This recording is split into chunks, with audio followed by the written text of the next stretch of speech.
Assalamualaikum dan hi. Jadi untuk video kita pada kali ini, saya akan continue with 6.3 Lee Chatelier Principle. So previously, I have explained about the effect of concentration, pressure and volume, and also addition of inert gas to the equilibrium shift. Next, saya akan continue dengan temperature dan presence of catalyst. Jadi kita tengok apa efek terhadap change in temperature kepada equilibrium position. So, the change in temperature will affect the value of K. So, hanya kalau awak ubah temperature, barulah akan ubah value of equilibrium constant. Okay, kalau awak refer balik, ingat balik 6.2 or 6.1, okay, saya pernah explain the equilibrium constant at constant temperature. Jadinya temperature sahaja yang akan affect the value of Kc or Kp. Efek-efek yang lain takkan mengganggu ataupun mengubah value of Kc or Kp. Okay. So, let's say this is my reaction. Jadi, untuk temperature, mesti kena tengok nilai delta H memang akan diberi dalam soalan. Kalau tak bagi, dia akan cakap endo ataupun exo. So ini saya dah bagi tahulah untuk temperature melibatkan endothermic or exothermic. So macam mana nak determine the exo or endo? So first tengok dekat delta H and then tengok sign dia. So kalau negatif bermaksud the forward reaction is exothermic. Negatif is exo. Kenapa forward? Kerana nilai delta H yang diberi memang melambangkan untuk forward reaction sahaja. Okay, tetapi kalau saya dah tahu forward adalah exo, okay, so untuk daripada PCl3 tambah Cl2 jadi PCl5 adalah exo kerana negatif. Jadi akan release heat. Automatic saya boleh tahu untuk reverse ataupun backward. Terbalik je lah. Kalau ini exo, this is endothermic. Okay, jadinya kalau saya reversekan daripada PCl5 nak dapat produk, nak dapat reactant, okay, dia akan tukar sign. So perasan tak dia punya value masih sama. Yang berubah hanyalah nilai, bukan nilai lah, sign negatif atau positif. Jadi bila positif, it endothermic, so absorb heat. Okay. Jadi kalau change in temperature macam saya cakap tadi kena tengok nilai delta H. Kalau negatif bermaksud ke arah forward reaction adalah exothermic. So bila exo dia akan keep release heat. Jadi kalau bergerak ke arah sini dia akan keep release heat to the system. So kalau keep release heat menyebabkan sistem menjadi panas, hot. Okay, so automatic reverse adalah endo. Jadi kalau keep going to this way, akan keep absorb heat. Jadinya menyebabkan sistem menjadi sejuk. Okay, so awak kena faham benda ni. Okay, so let's say my disturbance, I increase the temperature. So sistem dah capai equilibrium, dah happy. And then suddenly you increase the temperature. Okay, boleh relate dengan awak. Kalau awak increase temperature means awak panas. So kalau awak panas, badan awak panas, awak mesti prefer tempat yang sejuk. Takkan awak nak pergi tempat yang lagi panas. So you prefer the cold system.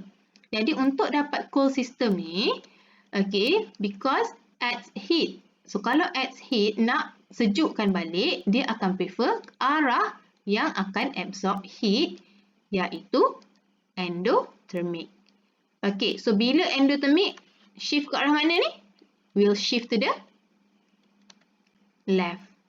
Okay, jadi kalau increase temperature, prefer endothermic. Okay, next. Okay, sama juga. Saya ada negative, means forward adalah exo. Kalau exo, keep release heat to the system, menyebabkan sistem menjadi panas. Kalau kita pergi backward ataupun reverse, this is endo. So kalau keep going to this way, keep absorb heat, menyebabkan sistem menjadi sejuk. So kalau saya disturb by decrease the temperature, so sistem dah capai equilibrium, dah happy, tiba-tiba kurangkan temperature. Bila kurangkan temperature means remove the heat. So sejuk. So bila awak sejuk, awak prefer tempat yang panas. Jadinya prefer exothermic reaction. So, untuk mencapai exo ni, dia kena pergi ke arah sini, iaitu ke arah kanan. So, shift to the right. Okey, jadi untuk temperature memang kena tengok nilai delta H dan tentukan exo dan endo. Okey, so next adalah saya nak tunjuk apa terjadi kalau kita increase ataupun decrease temperature to the value of equilibrium constant. Okay, temperature je yang ada efek kepada Kc dan Kp. Okay, so sama juga negative. So this way to the right, exo, to the left, endo. Okay, remember exothermic menyebabkan sistem menjadi panas. Endothermic menyebabkan sistem menjadi sejuk. So kalau temperature is increased, maksudnya awak dah jadi panas. So bila awak panas, awak prefer tempat yang sejuk. So dia akan pergi ke arah kiri. So bila pergi ke arah kiri, keep going to the left, what's happened to the PCl5? Keep being used. Kalau kita guna PCl5, bermaksud concentration is decreased. So this is directly proportional. So kalau produk decrease, Kc pun akan decrease juga. So secara simple ni tengok produk. Kalau produk berkurang, Kc akan berkurang. Okay, so what happen if we decrease the temperature? Again, this is exo. And okay, exo ni maksudnya exothermic lah. Okay, ni endo ni endothermic lah. Jadi saya tulis exo dan endo. Okay. So, exo menyebabkan sistem menjadi panas dan endo menyebabkan sistem menjadi sejuk. So, kalau temperature decrease, you are cold, awak sejuk. So, kalau awak sejuk, awak prefer sistem yang panas. Jadi, dia akan going to the right. So, keep going to the right. What's happened to the PCl5? Keep being produced. Jadi, increase. So, bila increase, Kc pun akan increase juga sebab directly proportional. Okay, jadi kalau decrease temperature, favor exothermic. Next, kalau saya ada sistem yang macam ni, bukan negatif, positif. So, kalau positif dekat sini, bermaksud forward sekarang dah jadi endo. So, kalau kita pergi ke arah kanan, sistem akan jadi sejuk. But, kalau pergi for reverse, exo. So, kalau keep going to this way, dia akan keep release heat menyebabkan sistem menjadi cold pula. Hot, sejuk. Panas. Okay. Jadi, kalau change, disturbance, temperature is increased. So, kalau menaikkan temperature, awak panas, awak tak naklah tempat panas dah. Awak mesti prefer cold, endothermic. So, ini adalah to the right. So, if keep going to the right, what's happened to the concentration of O2? Kenapa S tak masuk dalam ni? S adalah solid. So, solid tak termasuk kan? So, what's happened to O2? If keep going to the right, dia akan terhasil. Jadi, Kc pun akan meningkat juga. Okay.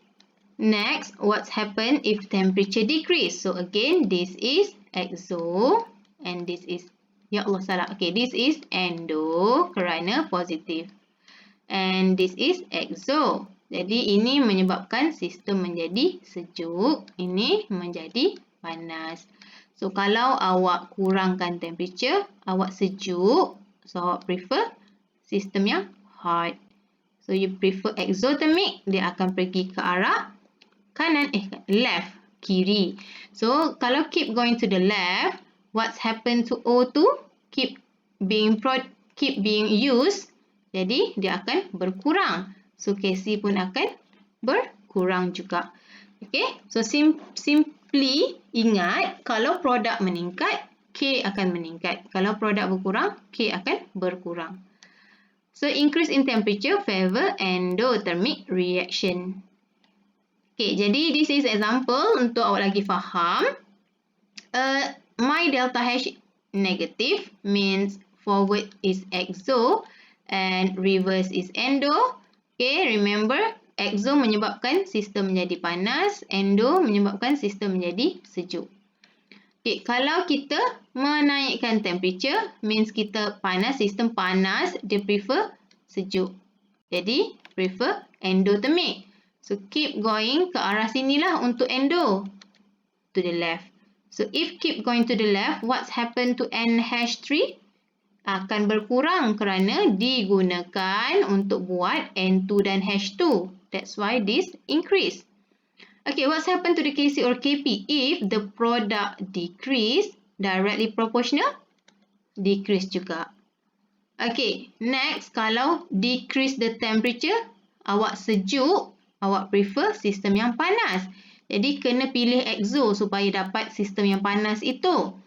So, an exothermic reaction will keep going to the right. So, kalau keep going ke arah sini, apa terjadi kepada produk? Makin banyak terhasil. So, increase concentration dan N2 dan H2 akan berkurang. Okay, what's happened to the Kc or Kp if concentration is increased? Will also increase. Okay, jadi sekarang kena faham kalau tinggikan temperature, maksudnya you panas, you prefer endo sebab endo akan bagi sejuk. Kalau temperature is decreased means you sejuk, you prefer exo sebab tempat yang panas. So tengoklah arah mana. Arah mana akan bagi exo, arah mana akan bagi endo based on delta H. Okay, so settle for temperature. Awak kena buat test yourself 5 dan upload your answer. So increase in temperature means prefer endothermic. So tengoklah arah mana. Sebab soalan minta how does it affect the shift? Means you simply kena bagi shift to the left or shift to the right. Bagi tahulah arah mana. Okay, tengok delta H. And also test yourself 6. Okay, for this one, the main question is amount of product. Jadi, apa terjadi kepada produk? Makin berkurang ke makin bertambah? Jadi, awak kena tahu shift dia lah. Okay, so again, increase temperature means prefer endo. Okay, jadi cari arah endothermic and explain or state what's happened to the product. Okay, so settle for temperature. We move forward to the last factor, which is catalyst. So catalyst will speed up a reaction by providing alternative mechanism with lower activation energy.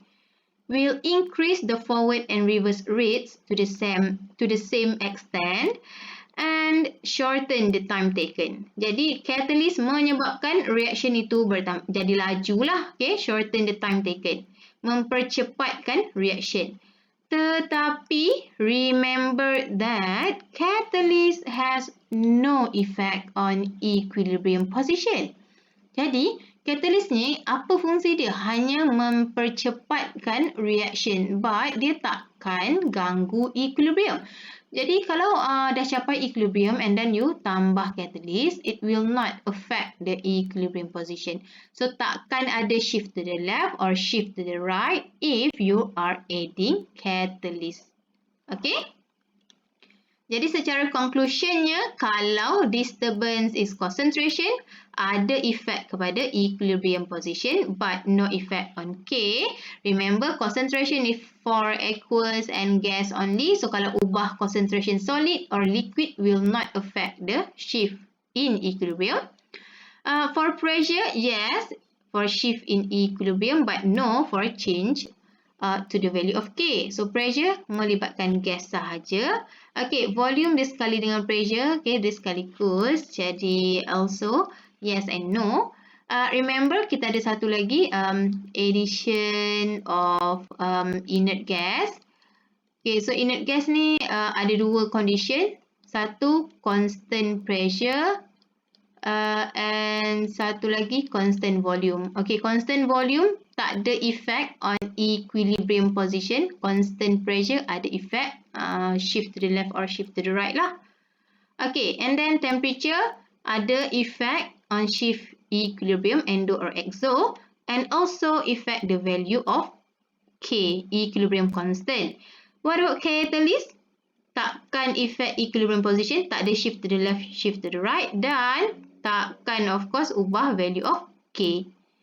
Jadi kita dah habis untuk factor, ada sikit je lagi untuk awak buat. Okay, try this one. Buat dan upload. Okay, untuk yang ni dia dah gabungkan semua factor yang kita dah belajar tadi. Jadi ini adalah temperature, jadi kena tengok delta H.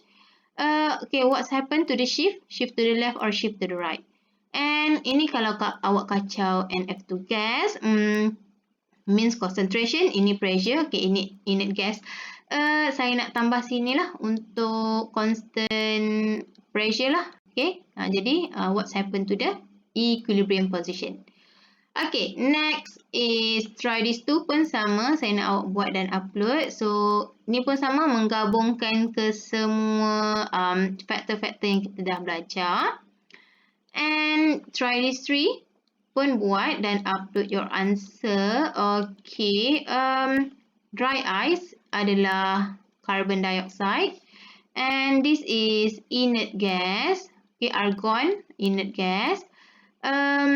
Saya nak awak buat untuk dua-dua condition, constant pressure dan juga constant volume. Okay, what's happened to the equilibrium position? Okay, so kita dah settle untuk all the factors. Sikit je lagi untuk application for Le Chatelier principle, and the most famous one is the Haber process. For the Haber process, I'm going to continue explain in class later. So that's all for this video. Thank you for listening.